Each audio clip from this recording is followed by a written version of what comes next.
Okay. Yeah. 5, 4, 3, 2, 1. I'm John Miglosh for the WDMA, and we've got some interesting stuff today to talk about in the realm of mail. But first, yesterday, if you remember, I got this nifty, I got it 2 days ago, I got this nifty box that says micro puzzles. It says a little box of happiness. It had a little smiley face on the address label, right? And fragile handle with love. I don't know that it's really fragile, but like any good kid on Christmas, I wanted to hear if it made any noise, and it makes a lot of noise. Okay, and so I slit the tape when I got it to my desk, and I opened it up, and here is a postcard, sort of a greeting card thing, from the guy who packed it supposedly. But in this case, Mike wrote me a special note telling me that he watches my YouTube channel or my LinkedIn feeds, and his business card's in here, and there's a bunch of puzzles. These are I found this out later. These are 150 piece little micro puzzles. Where he gets them, I don't know. There's a bunch of other stuff in there. Okay, it's just like he says, it's a box of happiness. I'm absolutely gonna try out the puzzles. But I asked him yesterday after the show if he had any big breakthroughs that happened. He said he mails these out, to people around. And so he sent me he said that he sent one to a TV station in LA where he is. He said he was working out of his kitchen, packing these things up. I don't know that he's still working out of his kitchen. I hope not. He said he's going to a big trade show like next week. But anyway, so then he sent me a reminder of a commercial that ran, a couple of years ago, 11 years ago maybe, and it tells the story of some kids putting up a website and putting up some stuff that can be sold. And Three, here two, we go. 1. We are officially open for business. We're open for business. And okay, they got the first order, oops, 35.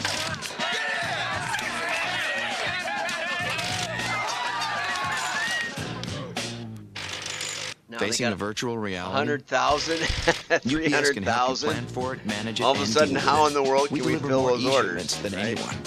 UPS. So anyway, UPS is supposedly going to help them. I don't know where they have that inventory and all the rest. Maybe they just were resellers on Amazon. But anyway, whatever that story is, he sent me a sort of a similar story that I probably can't really show you. I can show you sort of the top of it. LinkedIn does not lend itself to this. But when the TV commercial ran, he got a bunch of orders, and it shows them on the screen. I can watch them. I'm keeping the sound off because he's laughing in the background and cheering.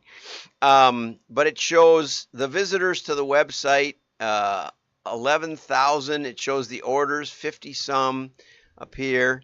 It shows the online now, and it's going up and up and up and up. And the orders are going up and up and up and up. And so he had a similar experience. And so my point, do you wonder what my point is? My point is that you can make a splash with mail that you just can't make, not with an email, not with a lot of things. And what always has amazed me, back in the day, we only had salespeople, especially in B2B, and we said, you could mail stuff. And so you could have more frequency of contact with your customers and more direct contact than telling the salespeople what to say and then hoping that they said the right thing and hoping that they sell something, especially when you've got like a new product coming out or something like that. Or maybe you've got a broad range of products and your salesman sells one. I mean, I was a straight commission salesperson. I sold like 80 or 90% of my sales came from one program, and a couple others a little bit, and then the rest of them, there was probably another 10 or 15 that I could have sold. I never sold. Don't know why. Just I didn't like them as much. I didn't talk about them as much, so it wasn't a thing for me. So anyway, the point is that we were trying to tell people how to focus on the lower customers because we had this expensive Salesforce vehicle, and we would put in telesales and direct mail. Well, now the things all flipped around. Nobody wants a Salesforce. Nobody wants a center, and I'll blame you because I ran one with 60 people, and every day was an adventure. Somebody it turned out, would be faking orders. They'd be keying in orders to make them look good, and they weren't real. And we had a long lead time, so you couldn't tell for a couple of weeks. We had a couple of people that were on work release from the prison. That was okay, except they had other issues. People doing drugs in the restroom. I mean, it was just an adventure, right? Let's just say working with people is an adventure. So I can see why people don't want Salesforce. I told Jack Miller he should have somebody go around and just say hello to his customers around the Chicago metro area. And he said, well, we won't get into it, but he said most of my success came from not having a Salesforce. So anyway. So now we got this monolithic world where everybody thinks they can run a business by remote control, by digital, and have no inventory and have no employees and have no salespeople and just send out emails all day long or something, or do videos here on YouTube. That's sort of what I do, but people do calls. So it's nice. Anyway, and I have some unique perspectives that not everybody has, I suppose. But so now we want to spend 10 cents of customer contact on everybody. And the truth is that your best customers deserve much better than that. And if you don't treat them better, somebody else will, right? And it's not enough to just maybe flip them a postcard twice a year. You really might want to do something fun. And there's a whole host of things that you could do fun, but this is one that you could do, and you can come up with these yourself. Or just a handwritten note on its own. A lot of things you can do. And you can do them better with mail than almost any other medium, although giving them a call is a good thing. So let's get on with the show. Let's see what we've got here. I'll go over here to this, and we'll close that and put that up. Now, where did it go? I know it's here. Oh, turn it on. Live streaming is hard. It's hard. It really is hard. Okay, now this I just stumbled on. I have a regular search, pre-made search that's about direct mail, and I just search for the word direct mail. And I'm just starting to talk with Rusty here. This is Rusty. And he's showing in Berryville, he's showing the Berryville post office, and he's showing how you can reach the unreached, which I think is a great catchphrase. Reaching the unreached. Not everybody has a computer. Just a few years ago, not even maybe a decade, I was working with a cell phone company up in the Upper Peninsula in northern Wisconsin. And they said that they use mail partly because not everybody has a computer. Not everybody has a smartphone. Not everybody even has a credit card. And they take cash. And they said only about 60% of people up there had the credit card. So how do you reach the unreached, right? And this is specifically related to trying to get them to get vaccinated. I would appreciate somebody fessing up to some of the stuff we found out in congressional testimony and Freedom of Information Act stuff about the CIA and the Wuhan lab and other things. I'm not a medical expert, but there does seem to be some interesting backstory to that. Feel free to comment. It's okay with me. But my point is, this is a really well-written article, and if you click on the picture in the press release, which is from Yahoo, if you click on it, you actually go to the old school marketing. Here it is, old school marketing. They got a link. This is one of the best press releases I've ever seen because it gets into the idea that people are inundated with digital noise, emails, online ads, social media, but physical mail can cut through the clutter, Dykus says. It's tangible, creates long-lasting impressions, and does engagement. Now, I didn't realize Rusty was such a big shot. You know, he mailed me this little mailing piece that looks really homespun. It's handwritten Post-it notes stuck on there. Looks like a rubber stamp of my address. Handwritten, I could tell. I look very closely at these things. Handwritten, addressed to me. Very curious. No return address. Well done. You can tell. Very, very clever. Somebody knows what they're doing. It looks, the stamp is on, looks hand affixed and crooked. Excellent. Excellent. Anyway, so Rusty's out in Arkansas somewhere. He has joined the WDMA. Thank you for your support and encouragement. We really do appreciate this. But anyway, he squeezed like all the main points into this press release. Recent consumer research backs this up, that people like mail. 77% of Americans conveyed that they pay closer attention to direct mail than digital ads. And so this whole article is a pitch for direct mail with a specific fit to, you know, there are demographic issues of the people that are more resistant or to getting vaccinated. African Americans, for example, have a lower percentage of vaccinations. And so you could reach out to local specific neighborhoods that have a low rate of vaccination or that have a high rate of infection. Could do that too.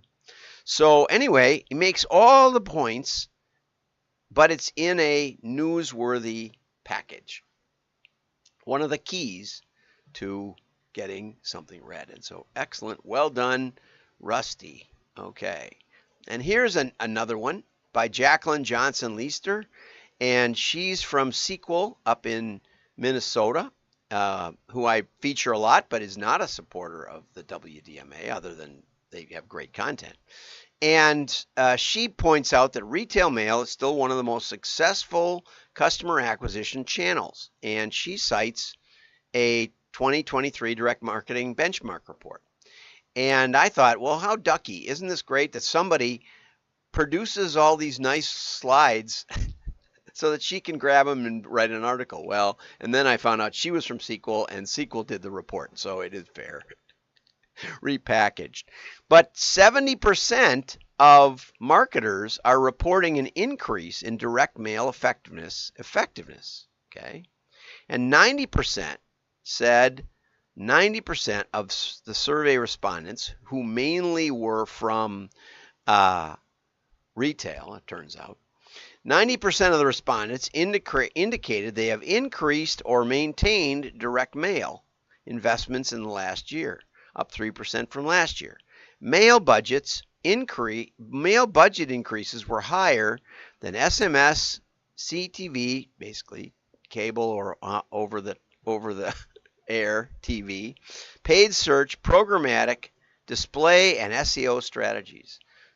So mail is more likely to be increased than all those other media, which is pretty cool, right? This graph, I have read the report. I think I've even talked about the report, but I like these summaries because the report's 26 pages or something. And I'll put it up in the show notes at wdma.org, where you can not only join and support this madness, but you can also go and find the show notes from every day's show, all the articles marked up as you see me do. They made a big deal out of postcard, but a folded multi-panel postcard rate's almost as high. Catalogs rate almost as high. Now there's a huge world of difference between catalogs and postcards, right? And the amount of and the cost per square inch of selling space is so much lower with a catalog. Okay, a lot of people don't think about that. They think about the postage is higher and everything. Yeah, but if you can do a catalog for $1 and you can do a postcard for 67 cents. And a postcard isn't one page of a catalog, and a catalog could be 32 pages or 48 pages or whatever. When you look at it that way, now there's a huge cost of getting the images and getting it all laid out and all that.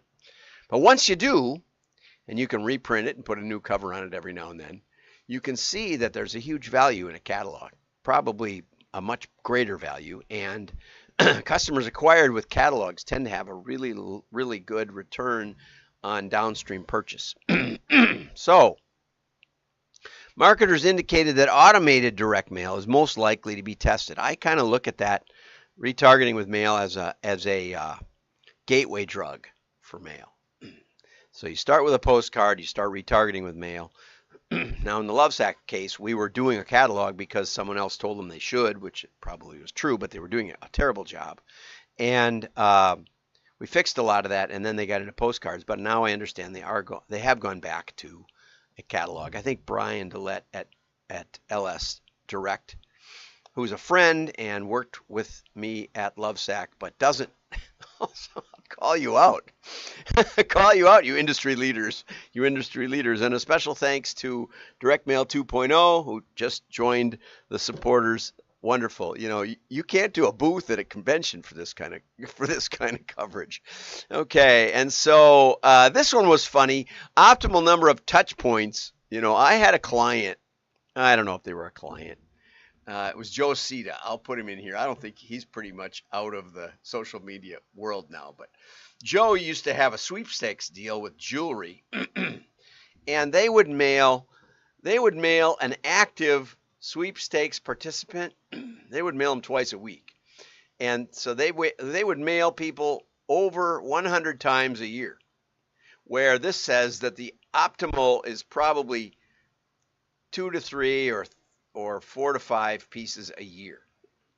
Now, I would contend that, well, I'll quote Jack Miller again, because I was in one of his sales meetings one time when we were working together, and one of his Saturday sales meetings, and Jack told me that the thing that really launched Quill, they were mailing once a year a big fat catalog, and in the 70s, if you remember, which you probably don't, but in the 70s, inflation was running rampant. Sound familiar? And the prices were going up on their costs. Cost of goods was going up faster than they could keep track. And so they would put a stamp on the cover, and but they mailed it once a year. So a year later, all of their costs might be up 20 or 30% or more on some items. And it was just killing them. So they decided to scrap the big catalog for a while and just a temporary place that you'd go if you couldn't find it anywhere else. And he said that was what really launched Quill into a major direct mail company and office supply company. And so there is an article mentioned here, and it's also by Sequel, on how to determine if you're mailing too much or too little. It's not an easy thing to figure out, I can tell you. But it's a well-written article, so I'll put that in the show notes too, wdma.org. And you have to at least be a subscriber because it's in the members-only area. Okay, and so anyway, lovely articles. I will touch on Craig Huey's. I think I got this squeezed in. Oops, there's the optimized direct mail frequency. I don't know where Craig's went. Craig's is gone. Well, have a great day. Like and share. Your friends will know you're smart. And if you're not supporting the WDMA, perhaps you should. It's not that expensive. You can do it monthly for about $20 a month. It's like less than cable TV. And we can help you support your business and give you things to say to your customers. Bye-bye.